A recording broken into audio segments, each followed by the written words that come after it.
Editors of the University of Pennsylvania Law Review. Don't Cry Over Filled Milk. The Neglected Footnote 3 to Carolene Products. The University of Pennsylvania Law Review. Volume 136. Page 1553, 1988.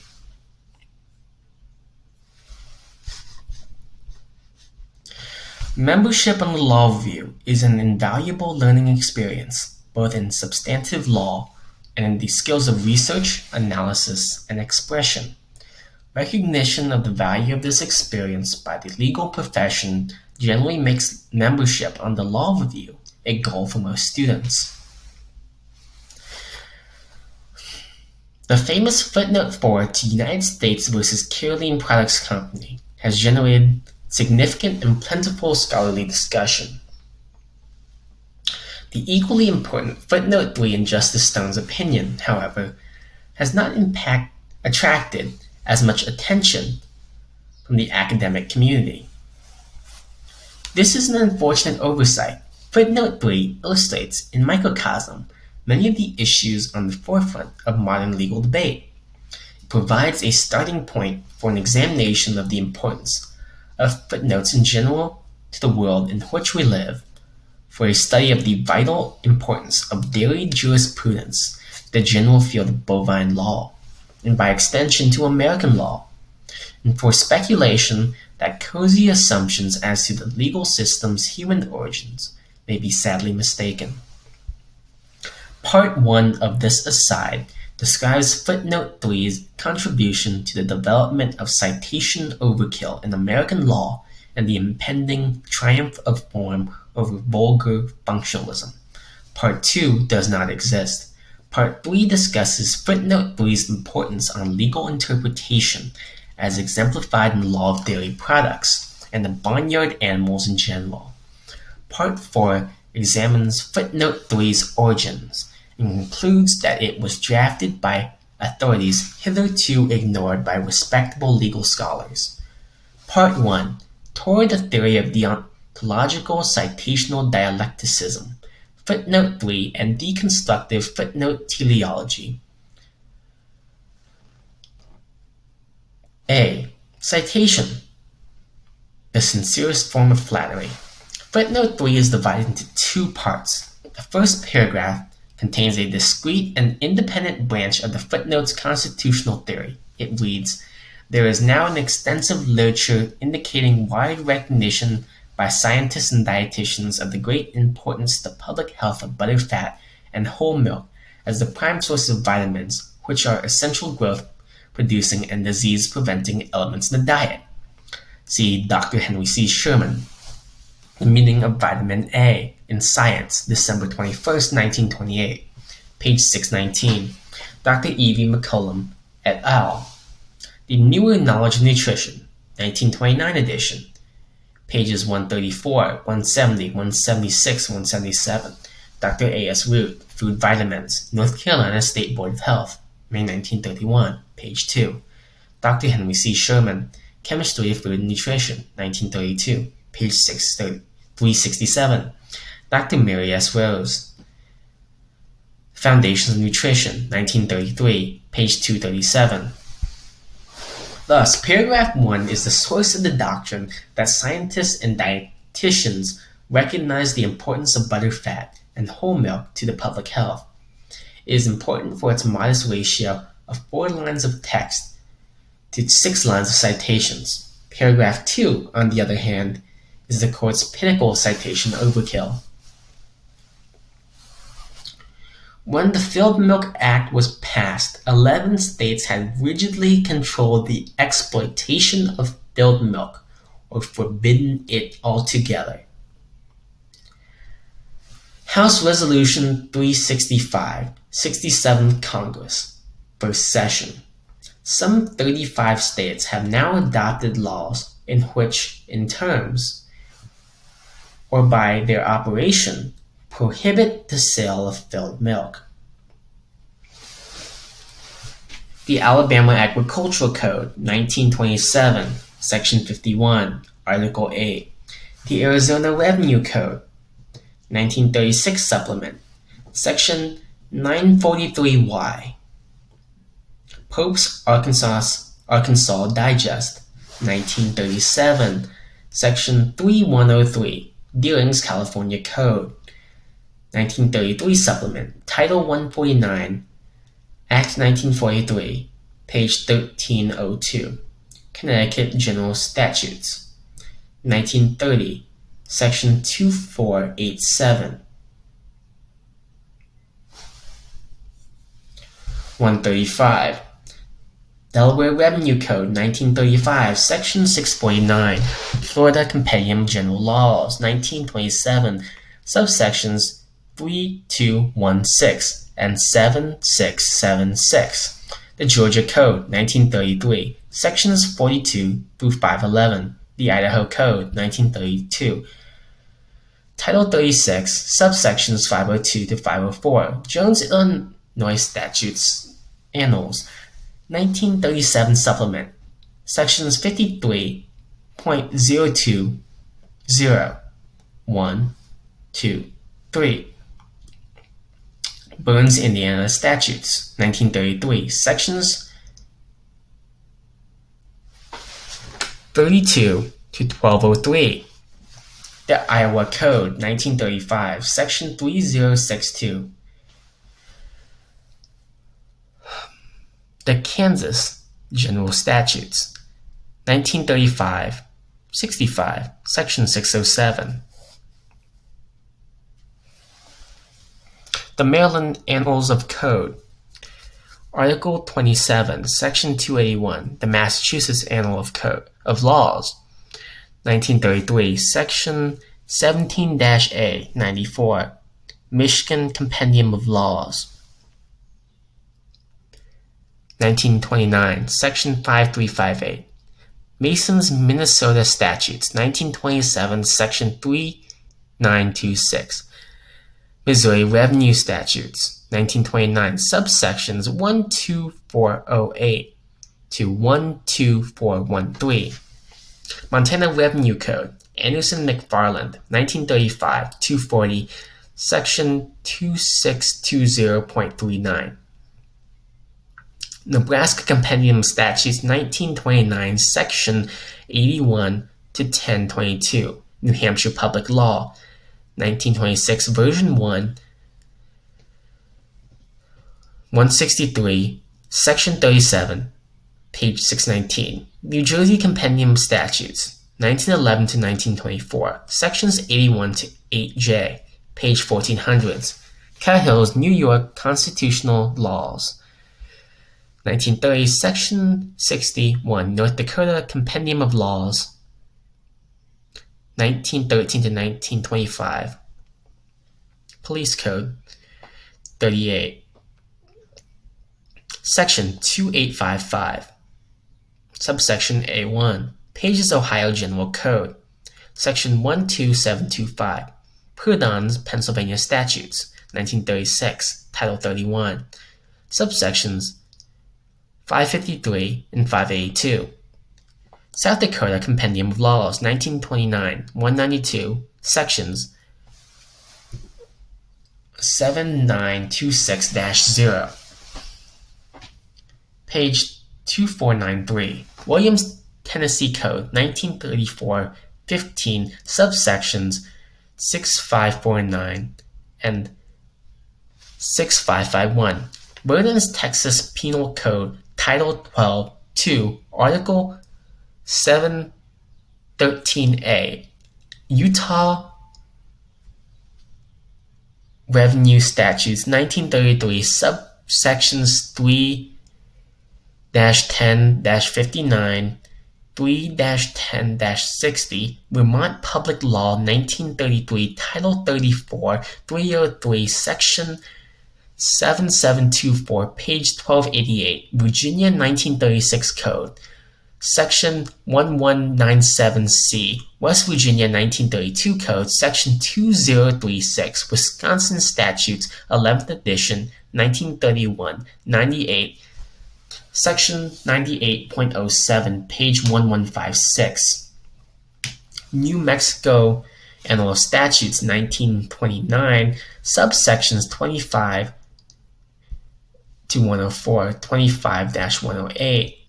3 others have subjected its sale to rigid regulations. Colorado Law 1921, 30, Section 1007, page 440. Oregon 1930 Code, version 2, 8, subsection 41 to 1208 to 41-1210. Remington's Washington Revenue Statutes, version 7, title 40, 13, subsection 6206, 6207, 6713, 6714, page 630, etc.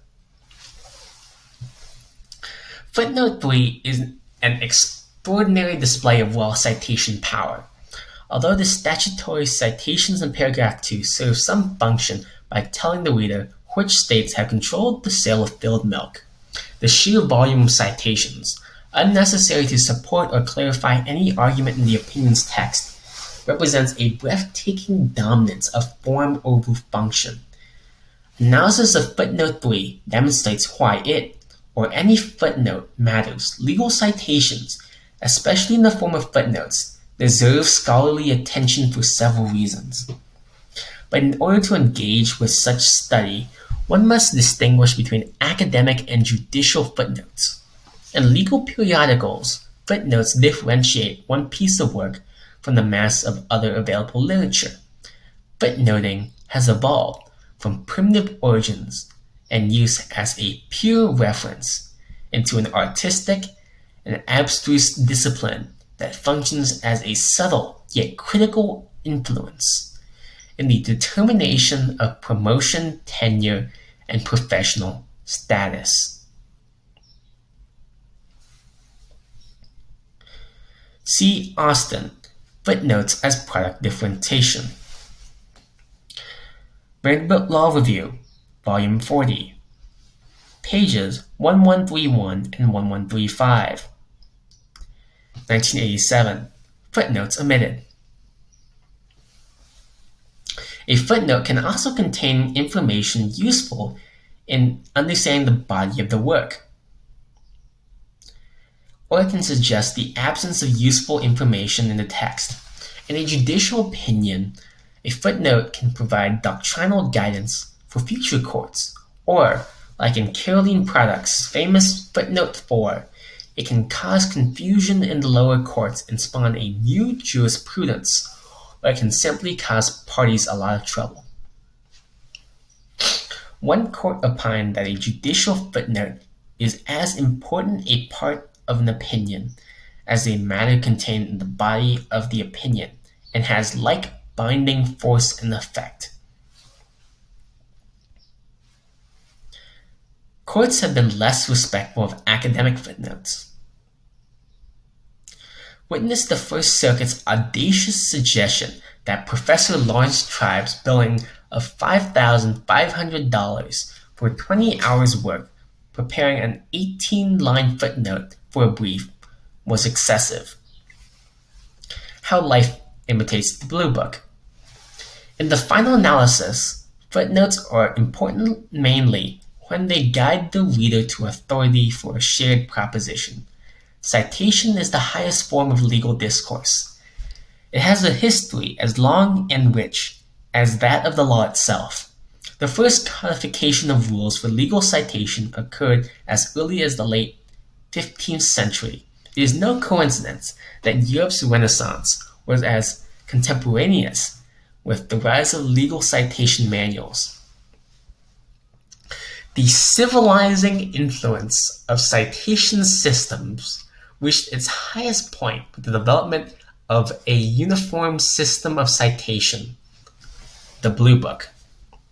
The Bluebook was first published in 1926 during a period of unprecedented national prosperity. Again, it cannot be mere coincidence that the ultimate citation manual originated at such a salubrious point in history. The Bluebook did not gain wide acceptance immediately, of course. It was not widely adopted by academic journals until the 1930s, and It did not provide citation forms for statutes until the 12th edition in 1976. Therefore, the court did not write Carolene Products, including footnote 3, under the Bluebook's auspices. This is a pity, because footnote 3, unnecessarily long as it is, could have been even longer had the court used modern bluebooking techniques. Stronger formalistic scrutiny would have allowed the footnote to obscure further the residual functionalism of the second paragraph. For, while misguided commentators may scoff, one must cite each unofficial state statutory compilation with the prescribed abbreviation and give the name of its publisher in parentheses. Adherence to this rule would have enhanced the length and massiveness of footnote 3. Similarly, inclusion of the date of each statutory compilation and relevant supplement would have lengthened the footnote without adulterating it with particularly useful information.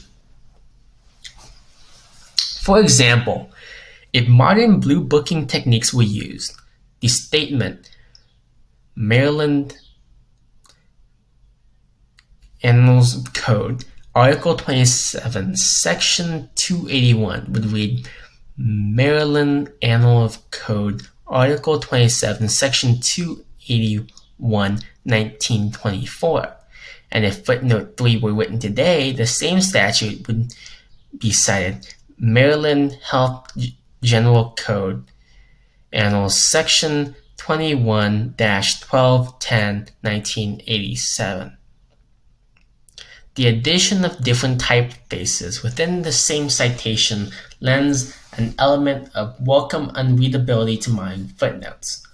Although some argue that large and small capitals are unnecessary when citing statutes or books in law review footnotes, such arguments reflect the type of permissiveness that leads us down the road to barbarism.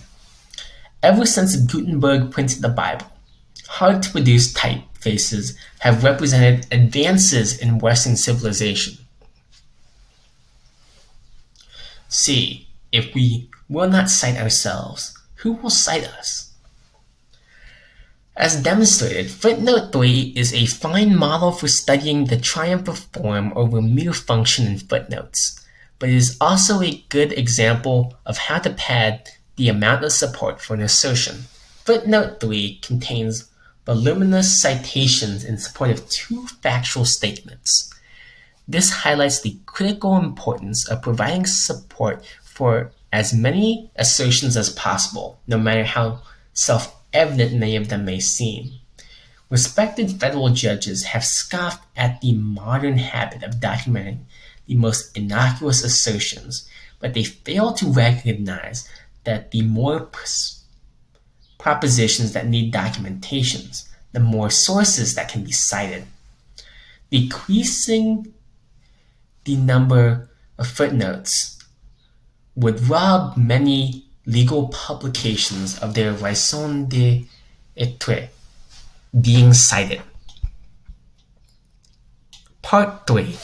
Dairy Products and Distrust. Footnote 3 and Meaning. The statutes cited in footnote 3 all deal in some way with the question, what is filled milk? And by extension, what is milk?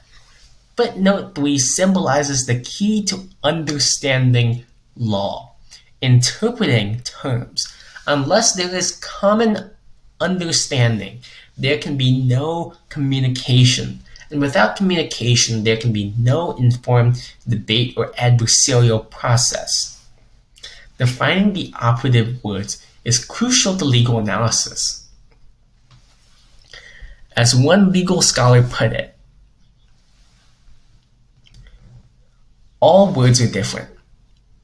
That's why we have different words. Footnote 3 is a fitting starting point for a study of legal interpretation because United States versus Carolene Products was part of a most esteemed body of law, dairy jurisprudence, or those judicial decisions dealing with milk and its byproducts. Before Carolene Products, the most intriguing American dairy case was the 1912 decision, United States versus 11,150 pounds of butter. There, the Eighth Circuit held that the presence of an abnormal amount of moisture in butter did not make it adulterated butter, according to a Minnesota health statute. Since then, dairy cases have contributed to the development of constitutional law, commercial law, slip and fall torts, securities regulation, and family law. Although dairy jurisprudence is vitally significant in its own right, one should treat it as a distinct subset of the wider field of cow law. Cattle have affected our legal tradition through a broader range of cases than those decided under dairy jurisprudence. Cow law has been on the cutting edge of legal development ever since Sherwood versus Waller. It has entered into legal judicial analysis of such doctrines as the insanity defense and cautionary jury instructions. Having placed dairy jurisprudence in its proper context under the rubric of bovine jurisprudence, this aside can now proceed with its inquiry into legal interpretation. The difficulty in determining what falls under filled milk statutes reflects the main problem in any attempt to define legal concepts. All interpretation is subjective. How can one say objectively what is or is not milk when such an intellect as Judge Friendly had such trouble determining what is chicken? Determining the plain meanings of words has always been difficult. In the end, legislature's attempts, as illustrated by footnote 3, to pin down a definition of milk leaves a mystery that presently limited modes of legal thought cannot solve. Part 4. Citation Manual of the Gods. The reason we are unable to unlock the mysteries of footnote 3 is that we are bound by received wisdom as to its origins. This is true partly because the origin of footnote 4 is so well documented. Justice Stone's biographer, Alpheus Thomas Mason, wrote that Louis Lusky, Justice Stone's clerk at the time and later a Columbia Law School professor, wrote in the first draft of the United States versus Carolene Products, what became the second and third paragraphs of footnote 4. Lusky admitted to Mason that he wrote the first draft of footnote 4, exclusive of the first paragraph, and that Justice Stone adopted it almost as drafted. In a published article, Lusky did not state outright who wrote the last two paragraphs of footnote 4, but explained how the first paragraph was added to the footnote after a suggestion from Chief Justice Hughes. So we know that footnote 4 was a team effort among Chief Justice Hughes, or his clerk, Lusky, and Justice Stone.